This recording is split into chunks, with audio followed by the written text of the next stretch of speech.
Cara berdoa yang benar. Oke, disimak sampai selesai teman-teman ya. Hari ini aku mau membahas tentang caranya berdoa yang benar. Aku suka banget ngedenger orang-orang tuh kalau lagi berdoa, semoga aku dan keluargaku sehat selalu, semoga aku dan keluargaku nggak pernah kesusahan, semoga aku gini. Pada akhirnya apa? Pada akhirnya kalian cuma akan menambah keserakahan pada diri sendiri. Nah sekarang aku tanya, gimana sih caranya berdoa yang benar? Aku akan kasih ceritaku dulu. Aku ini sebenarnya terlahir di keluarga yang sangat berkecukupan. Sangat-sangat berkecukupan. Sampai aku punya supir. Pokoknya gambaran-gambaran film-film Cinemark zaman dulu itu aku banget.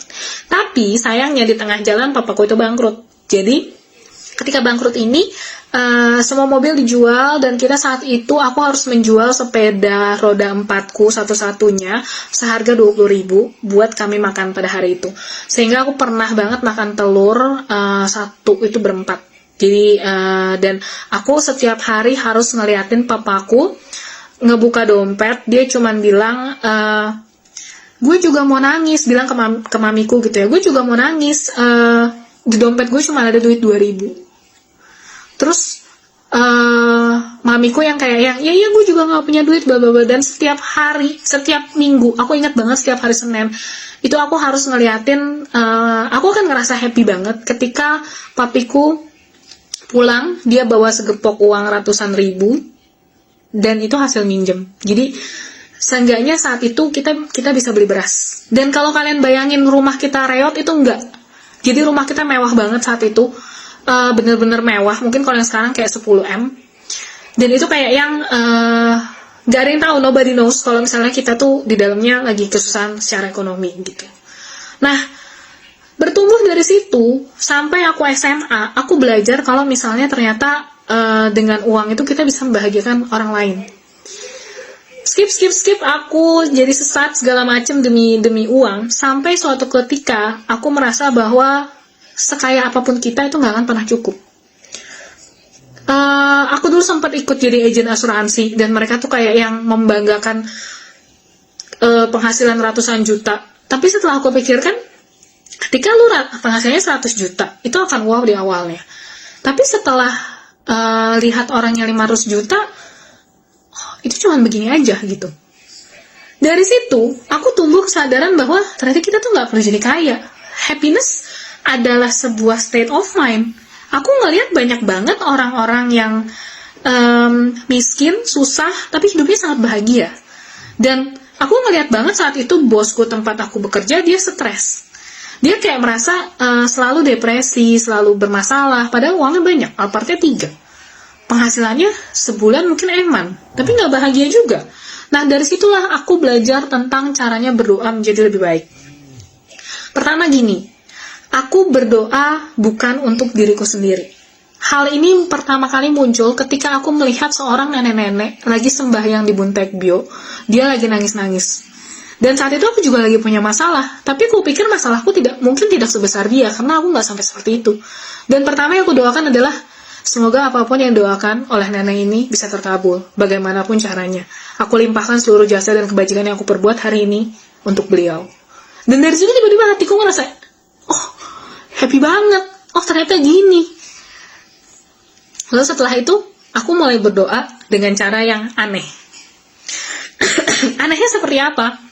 Aku akan berdoa seperti ini. Semoga dengan segala jasa dan kebajikan yang aku perbuat pada hari ini bisa mengkondisikan aku untuk memiliki kemampuan membahagiakan orang-orang di sekelilingku. Sehingga tidak ada lagi orang-orang kelaparan dan menderita secara finansial di sekelilingku. Semoga keluargaku semuanya stabil sehingga aku tidak perlu memikirkan kebutuhan mereka dan kebutuhan diriku sendiri, sehingga aku tinggal memikirkan kebutuhan orang-orang di sekitarku saja. Amin. Dan you know what? Setelah itu, dalam waktu 3 tahun, penghasilanku 3 digit. Wow. Dalam 1 bulan. Aku nggak tahu, memang mungkin karma baikku sudah ada mengarah ke sana atau gimana, tapi aku yakin kekuatan doa dan ketulusan aku itu yang merubah semuanya. Betul. Dan sekarang ketika aku bisa berdonasi untuk orang lain, itu datangnya dari hati. Jadi bukan karena aku pengen dapat penghasilan lebih, bukan karena aku pengen jadi kaya, aku pengen jadi ini itu, bukan itu. Yang aku lakukan adalah karena aku memang pengen orang lain untuk nggak menderita gitu.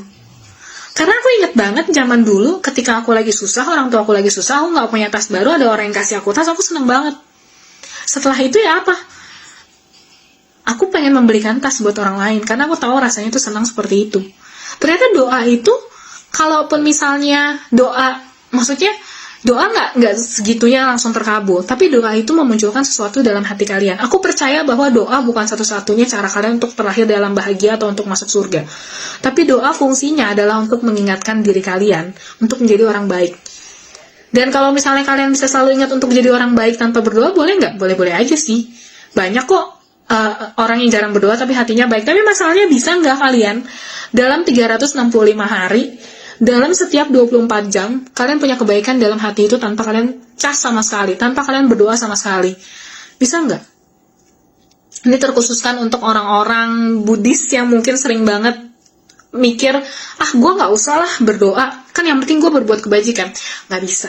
Jadi ini aku juga mengingatkan teman-teman sedama, jangan kalian merasa yang namanya berdoa itu nggak penting, yang namanya baca parita itu nggak penting.